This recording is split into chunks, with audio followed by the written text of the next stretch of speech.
sei muito bem quem eu sou, mas tudo bem. Meu nome é Vilma Santana Areias, sou fluminense, nasci em Campos dos Goytacazes, no estado do Rio, em 1936, significa que eu tenho 82 anos, vou fazer 83 agora há pouco, e a vida inteira dei aula de literatura e escrevi. Ganhei vários prêmios, inclusive quando eu era jovem, com 17 anos, eu ganhei um prêmio de nacional. Era o motivo, quer dizer, era do Ministério da Educação. O tema era o Natal. Eu fiz um conto e mandei. Me lembro quando bateram na porta, eu estava no Rio já estudando, na casa da minha madrinha.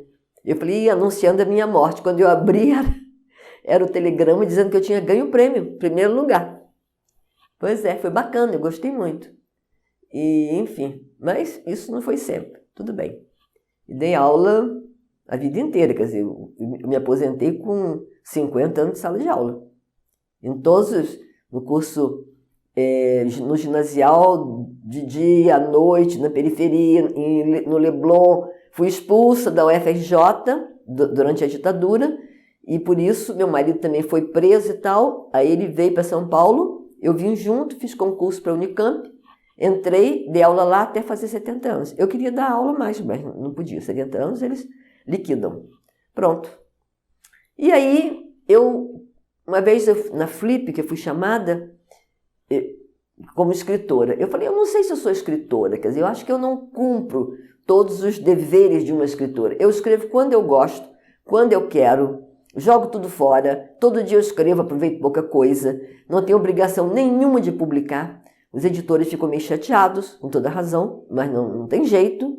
Então eu escrevo porque eu gosto, só publico quando eu acho que está bem feito. Aí eu faço isso.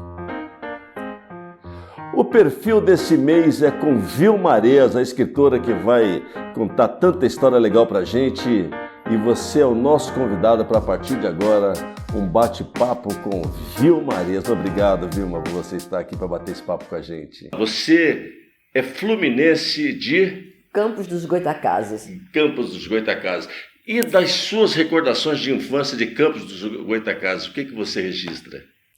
Registro uma brincadeira com as crianças, o vento sul, que minha avó plantava bananeira, ela criou os 16 filhos com o dinheiro das bananeiras.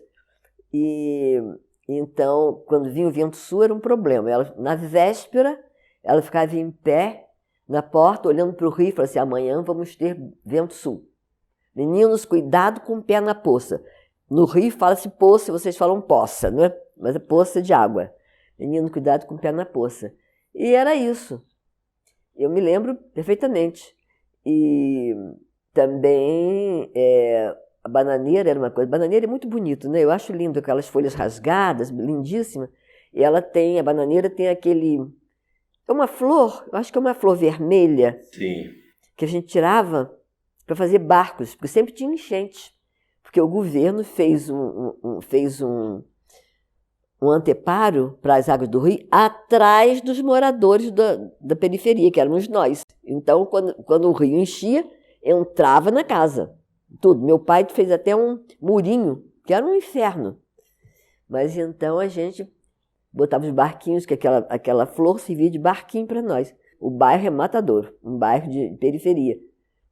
E aí a gente ia em cima do muro para ver os bois. Eu morria de pena porque eles sabiam que iam morrer perto, então eles iam andando para trás. Eles percebiam. O bicho homem é um bicho muito cruel. O bicho era de matar boi. Come folha. Que ano que você foi para o Rio de Janeiro? Que momento você saiu? 55. Eu saí com 17 anos. Em 55 você foi para o Rio? Para o Rio. Para estudar, para trabalhar? Não, para estudar. Eu dava aula particular. Mas para estudar. Fiz um vestibular para...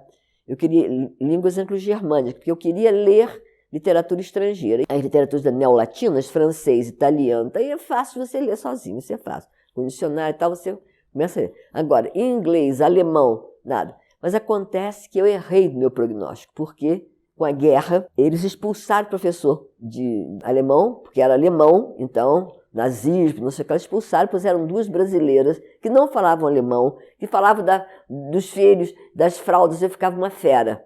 Uma vez, com muita dificuldade, eu li uma peça do Schiller em alemão, com dicionário e tal, e fiz um trabalho, em português, um trabalho, claro. E aí, fiz lá, ela colocou algumas divergências no meu trabalho. Eu fui lá conversar com ela. Na conversa eu vi que ela não tinha lido. Você leu essa peça? Não. Eu falei, bom, então boa noite. Boa noite, saí, bati a porta, pá, pronto. E você permaneceu no Rio de Janeiro até que ano? Até final de 58.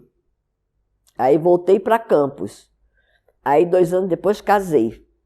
Depois fui dar aula na faculdade lá que abriram. Você casou lá mesmo? Casei lá mesmo, casei lá mesmo. Com um antigo Campos. namoradinho, que eu tinha um namoradinho. Bom, e aí casei, e aí meu casamento foi horrível, mas enfim. Mas aí apareceu uma bolsa, o Conselho Britânico passou uma circular dizendo: professoras de inglês do interior quiserem ter uma temporada na Inglaterra, pode se qualificar, tem que fazer uma prova. E Aí eu fui para o Rio, já tinha as 2 meninas, eram pequenininhas. Eu falei, mas minha mãe morava num casarão, com todos os meus irmãos estavam vivos, eu sou das mais velhas. E aí eu fui para o Rio, fiz o exame, passei, eles pagavam a passagem de volta, mas não a de ida. Eu conversei com uma tia que tinha dinheiro, o preço da passagem era quanto eu ganhava num colégio público. Aí dei para ela um cheque, já voltei com a passagem no bolso. Você vê como é que eu sou? Eu sou assim. Juntei o pessoal em volta da mesa e falei, mês que vem vou para a Inglaterra. A casa caiu. E aí eu fui. Aí mudou a minha vida, realmente. Inglaterra, entendeu? Eu fui em 64. Fui em 64. Foi no ano do golpe. Então, era uma outra vida, né? Era uma outra coisa. Tudo era diferente, as pessoas tinham uma cabeça. Eu aprendi com todo mundo, que eu era uma idiota, era uma atrasada, eu sabia. Mas aí, para mim, foi formidável essa viagem. 4 meses. 4 meses. Foi muito bom. Muito bom. Voltei, terminei casamento e tal, pronto. E aí fui para o Rio com as meninas. Foi tempos difíceis, porque dava aula. Você tinha 2 filhas? Eu tinha 2 filhas. Tá, e foi com elas, qual a idade delas? Elas tinham 5 e 4. E você foi sozinha com elas para trabalhar, para viver? Exatamente. Foi isso. Foi aí que você conheceu o teu marido, o teu segundo marido? Eu conheci meu segundo marido aos 18 anos, quando eu entrei na faculdade. Ele era mais velho do que eu, 1 ano. Ele fazia filosofia. E eu achei ele uma graça. Eu vi ele andando na calçada até hoje, indelével. O Fausto. Veja, o Fausto. Cabelo preto repartido assim, magro, e achei ele uma graça. Falei, não, dei em cima dele. Não quis nada comigo, uma idiota de letras. Bom, não falou isso, mas eu sentia que era isso. Ele todo comunista, fundou o partido na universidade, aquele negócio todo. E aí, uma vez, numa reunião de estudantes, ele estava secretariando a Ruth Baião, que era uma mulher incrível. E mulher, era uma garota, né, de 18 anos, como eu. Ele estava secretariando, pois eu era representante de turma, não era tão idiota, representante de turma. Bom, olha, de repente me deu uma loucura. Eu desci a escadaria, porque era naquelas salas com aquela escadaria, desci a escadaria toda, cheguei perto dele na mesa e falei, você quer um drops de hortelã? Ele falou, quero, muito obrigado.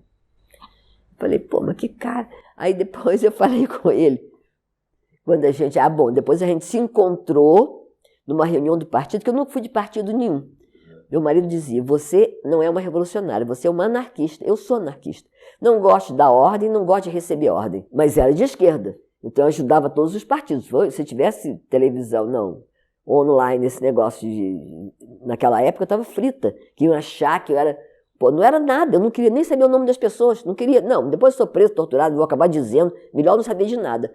Eles respeitavam, então eu não sabia de nada, mas eu fazia trabalhos incríveis. Olha, quem revelava os discursos do Prestes, que vão me prender depois dessa, hein? Quem revelava os discursos do Prestes que vinha em microfilme da União Soviética era eu, que eu sabia mexer com fotografia. Porque nesse ínterim também eu passei 1 ano em Portugal. 68 eu passei em Portugal. E aí aprendi fotografia, mexia com filme, não filmes não. Essas coisas não estão publicadas. E aí era coisa que eu fotografava, depois imprimia, então eu sabia mexer com fotografia e com essas coisas. Microfilme eu sabia fazer. Então disseram que o partido estava com problema, que não tinha ninguém para revelar os discursos do Prestes. Eu falei, eu revelo, pode me dar. Então eu revelava na PUC com os padres passando, mas eu achei que era muito louco para eles acharem que eu estava revelando discurso de Prestes, né? É impossível. Eu revelava, passava para ele, para o meu contato, que eu nem sabia quem era.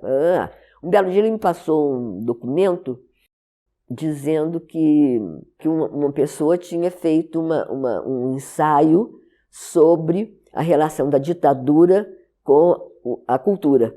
Que a essa altura estava apertando, 68, já estava aí, né? Já começaram a desmanchar tudo. E aí eu li o ensaio, levei para casa, li, mas eu tinha acabado de ler o ensaio do Roberto Schwartz, que saiu no Temps Moderne, em Paris, e eu li, porque a bisbilhoteira, e eu lia tudo, que era bom, e ele era muito bom, até hoje, né, aliás. E eu li, quando eu li o trabalho do outro, eu falei, isso é uma bobagem.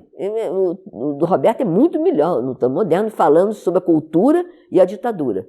Aí ele falou assim, você topa ir a uma reunião do partido para discutir isso? Eu falei, vou. Aí fui. Aí na casa de um companheiro lá, de repente entra o Fausto. Eu, nossa, continua uma gracinha, Sheila. Bom, tudo bem. Aí eu estou discutindo, foi a pior gafe que eu já dei. Eu estava discutindo o trabalho, e uma pessoa defendendo, eu falando, eu falei, por que você está defendendo? É uma bosta esse ensaio. Aí eu vi um silêncio mortal, porque eu era a única que não era do partido, então eu não conhecia ele. Aí ele falou, porque fui eu que escrevi. Aí eu falei, você há de convir que é uma bosta. Eu não podia recuar, falar assim, desculpe, não quis dizer isso. Eu falei, eu acho uma bosta. Né? Aí Fausto deu uma gargalhada. Bom, já fiquei mais animado. Aí depois tinha uma mesa com umas bebidas e tal, eu fui me servir, ele veio, todo interessado. Falou, se apresentou, Fausto Cupertino. Eu falei, Fausto, eu sou Vilma da faculdade, você não está me conhecendo? Ele, nossa, você está linda. Eu pensei, vou atacar. Aí depois que a gente conversou um pouquinho, tomei um uísque para ganhar coragem, falei com ele, preciso muito falar com você. Ele falou, pois não, pode falar. Eu falei, não, mas é particular. Aí já saímos juntos, aí emendamos, pronto, ficamos. Aí foi ótimo. Foi uma relação muito boa, muito boa, muito boa. Muito boa, eu gostava muito dele, foi ótimo. Foi ótimo. Ai, que coisa boa. Tenho muita saudade. Como que você entrou no mercado literário? Olha, eu não me aproximo de ninguém que tenha fama. Eu sou tímida, fico com medo de acharem que eu estou querendo levar vantagem. Não. Mas eu, quando vim de Portugal, eu escrevi sempre. Escrevi esses romances, tem um chamado Marli, que eu joguei fora com pena, que eu me lembro do enredo. Mas depois jogava fora. Cadernos, mais cadernos, li para meus irmãos, li, eles queriam ouvir como é que é, com uma história, não sei o quê. Então tinha várias coisas assim. Depois, quando fui para Portugal, fiquei lá um ano de 68, eu comecei a escrever mais programaticamente. Até eu gostei muito desse livro, chama-se Partidas. Porque uma amiga minha foi se despedir de mim, em Lisboa, ela estava na Espanha, fez uma volta de navio, porque ela veio para o Brasil, acabou a bolsa dela, eu estava lá ainda. Então, ela veio para o Brasil, eu passei o dia com ela lá e tal. Depois fui levá-la no cais, demos adeus. Eu escrevi, não a partida dela, mas era uma partida. E depois eu fui escrevendo, aí veio partida, depois foi B, C, D, que é até uma estrutura de coisa popular, não é? Essas coisas do Nordeste, tem A, B, C. Eu levei 2 anos fazendo, aí jamais profissional, né? Jamais tal. E esse livro, as pessoas gostaram. Várias pessoas leram e tal. E aí, depois, eu estava aqui em São Paulo, continuei escrevendo. Aí um dia, a Heloísa Ian, que primeiro era de uma outra editora, não estava o Luiz Schwartz, ainda bem jovem e tal. E eles queriam um livro de alguém que não fosse conhecido. Eu falei, eu tenho um livro pronto. Aí deles gostaram muito do livro, publicaram. Depois, qual que era o livro, você lembra? É A Terceira Perna, o nome do livro. Por causa de um conto do Brecht. O Brecht, eu adoro o Brecht, acho genial. Tanto o teatro dele como a prosa, eu gosto muito. Um cara genial. E aí, tem um contozinho dele que são assim, as histórias do Sr. Koiner, um personagem. Ele tem 1000 histórias, o livro são as histórias dele. E uma das histórias, ele estava vendo a sobrinha desenhando. Aí olhou assim, viu que ela desenhava uma galinha de 3 pernas sobrevoando uma aldeia. Aí ele falou assim, minha filha, uma galinha não tem 3 pernas. Ela falou, ora, tinha uma galinha não voa. A terceira perna é para lhe dar impulso. Eu achei esse conto genial. Eu falei, isso aí é uma teoria da arte. E o dono da editora me telefonou. Como? Isso é uma coleção séria? Você vem com esse título? Que título? A terceira perna? Eu falei, pois é, por causa de um conto do Brecht. Não, não pode ser imoral. Depois é que eu soube que era o pau. Quando é grande, achava que é a terceira perna. Bom, grande coisa, não acho imoral isso é imoral? Nada, é muito bom, nada. Falei, olha, eu não vou mudar o título. Se eu querendo, você não publica. Não vou mudar, porque eu sou embirrada. Aí, mas ele publicou. E o último livro que você escreveu, que também já foi premiado, é Um Beijo por Mês. Conta um pouquinho da história que gerou o nascimento desse livro. Pois é, Um Beijo por Mês foi a Marília Garcia, uma boa poeta, muito boa poeta. E ela me perguntou um dia, você não quer fazer um livro para minha editora? Eu falei, faço, mas eu demoro muito. Ela, não, 1 ano e meio. Eu falei, tá bom, 1 ano e meio. Na verdade, eu levei 2, mas no meio comecei a juntar umas coisas. Porque eu tenho 2 gavetas cheias de coisa, que é coisa que eu não jogo fora. A maioria eu jogo fora, mas isso eu não jogo fora porque eu acho que pode desabrochar. Como você joga uma semente, eu acho que você vai pegar. Tá direitinho, pode ser que pegue. Aí eu guardo. Pode ser que eu jogue fora depois, que não pegou. Mas às vezes, dá. Eu tinha na gaveta 2 descrições. Porque não estamos numa época tão difícil. Eu fico sem vontade de inventar enredos, é chato. Então, eu fazia descrições de coisas que saíam no jornal. E aí, joguei na gaveta, achei que era uma coisa meio esquisita, aquele negócio de descrição. Mas aí, quando eu fui pegar para Marília, eu achei bom, achei interessante aquela descrição. Então, eu fiz mais umas 3. Aí, depois tem esse primeiro, de Um Beijo por Mês, que aconteceu de verdade, né? Do chofer de táxi. Um chofer de táxi? Ai, meu Deus, essa história eu já contei demais.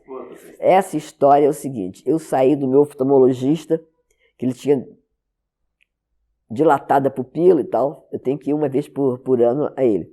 Então, desci as cegas assim, tinha um motoboy, eu vi que era um motoboy, porque tinha um barulho, né, que estacionou. Eu falei, você me põe do outro lado, porque eu estou com medo de atravessar sozinha a rua. Ele me pôs lá, do lado de um cara grandalhão, que eu vi assim, mais ou menos, com uns bigodões brancos, uma cabeleira. Achei ele simpático. Aí ele falou assim, vem aqui na frente comigo, pra gente ir conversando. Eu falei, você não vai bater de frente não, né? Ele falou, não vou. Aí sentei na frente. Ele começou a me perguntar coisas. Você gosta de cinema? Você trabalha? Você faz não sei o quê? Aí eu falei, você está me cantando? Eu logo esclareço. Ele falou assim, estou, gostei muito de você. Eu falei, moço, eu tenho 80 anos. Ele falou, que coincidência, eu também. De que mês você é? Eu falei, setembro. Ele, sou de julho, sou mais velho. Aí eu falei, escuta, mas como é que você está atrás de mulher com 80 anos? Ele falou assim, não estou atrás de mulher, estou atrás de você. Eu gostei de você. Eu falei, nossa, isso é sabido. Mas eu falei, não, o que aconteceu com você? Me conta aí. Aí ele contou. Teve um casamento de mais de 50 anos muito feliz. E aí um dia chegou em casa, a mulher estava dormindo, ele foi acordar, ela estava morta. E que o mundo desabou para ele, foi uma tragédia e tal. E ele então ficou muito mal muito tempo, mas agora ele queria recomeçar a vida e tal, entrar no jogo, né? Aí eu falei, tá, você está correto, não é? Agora, comigo não, já saí desse programa, não quero. Aí foi a conversa, depois a gente riu muito, ficamos amigos. No final da corrida, chegamos aqui na porta, ele não queria que eu pagasse, eu falei, não vou pagar. Eu ainda brinquei com ele, amores, negócios à parte, ele achou graça. Ele ria das minhas coisas, ele falou, você é alegre, eu sou tristíssimo. Ele, quá. Ele dizia, você me faz rir, isso é uma maravilha. Aí depois ele falou comigo, despedindo, eu posso te dar um beijo? Eu achei que fosse um beijinho. Eu falei, pode. Ele, me deu uma agarrada, deu um beijo de verdade. Eu gostei. Na boca, claro, você aonde? Na boca. E aí, imagina, um beijo de verdade. Aí eu falei com ele, olha, eu gostei muito desse beijo. Você topa? E fui saindo, né? Porque eu gostei mesmo. Fui saindo, mas eu queria elogiar o beijo dele também, porque eu gostei, não ia mentir. E eu falei, eu fui saindo e falando, você topa um beijo por mês? Ele falou, um beijo por mês? Ah, não dá, viu como não dá? E foi isso a história, eu achei muito interessante. Interessante que uma pessoa aí de uma revista famosa leu e ia para publicar, depois ele achou trágico essa história da velhice e tal. Trágico por quê? Grande coisa, 80 anos, entendeu? Não pode, só mocinha de 40, 50 e um jovem, vai tomar banho, é uma limitação, eu acho tudo careta. Eu tô com 80 anos, 82, vou fazer 83, e acho que o mundo encaretou de uma maneira extraordinária. Sexo é livre, Mas não sei se as pessoas gostam de sexo. Ô Vilma, para quem tem vontade de ser um escritor, qual seria a dica para quem não sabe nem por onde começar? Olha, eu acho que tem que começar lendo, né? Tem que ler bastante e reler. Antônio Cândido dizia, ler é reler. Ler devagar e reler. Não adianta ler depressa. Poesia, então, é um crime. Poesia, um livro de poemas, eu falo com meus alunos, você lê um por mês, se puder. De manhã você acorda, lê o poema. No meio do dia você relê o poema. Depois você lê em voz alta. Você tem que entrar naquela estrutura. Não é uma estrutura como outra qualquer. É uma estrutura particular. Então você tem que entrar ali. Então você tem que reler com atenção. Isso. Depois, ver com os escritores que você gosta e você, de alguma forma, ver como é que eles fazem. Isso você vai saber lendo devagar. Era bom ter alguém que orientasse. Era bom ter alguém que orientasse. Tem que ser devagar. Tem que gostar. Tem que gostar muito. Agora, se for uma coisa para publicar e ter fama, não sei o quê, isso pode ser que dê sorte, faz uma coisa que está na onda. Aí, pronto. Não é o meu problema. Meu problema é fazer uma coisa que eu acredite. Né? Então é uma coisa difícil. Achar o tom certo, ver se está bom. Às vezes não está. Às vezes você pergunta. Não dá. E escrever e reescrever também. Escrever e reescrever. Não pode ser assim. É uma profissão muito difícil. Agora, para ganhar dinheiro escrevendo, você tem que escrever um livro por ano, ter um bom editor, obedecer o editor, fazer as coisas aí, tudo bem. É diferente isso. Não é a minha, entendeu? Até que eu acho que as pessoas até gostam atualmente. Aos Trancos e Relâmpagos, as pessoas adoraram esse livro. Que não puseram como literatura infanto-juvenil. Eu não escrevi, que eu sou contra a literatura infantil, infanto-juvenil, adulto. Eu falo, vou escrever um livro para os agonizantes, para os, sabe, os desesperados. Que história é essa? Literatura ou é ou não é. A criança pode ler, não vai entender, vai deixar de lado. Mas, às vezes fazem livro para criança idiota, só porque tem coelhinho colorido, tá bom, mas isso não é literatura. Há uns bons, mas não é o comum. Mas virou mercadoria, né? Virou mercadoria. Quais são os projetos de alguém que já fez 80 anos? Olha, são muito rasteiros, viu? Eu quero continuar escrevendo no meu ritmo.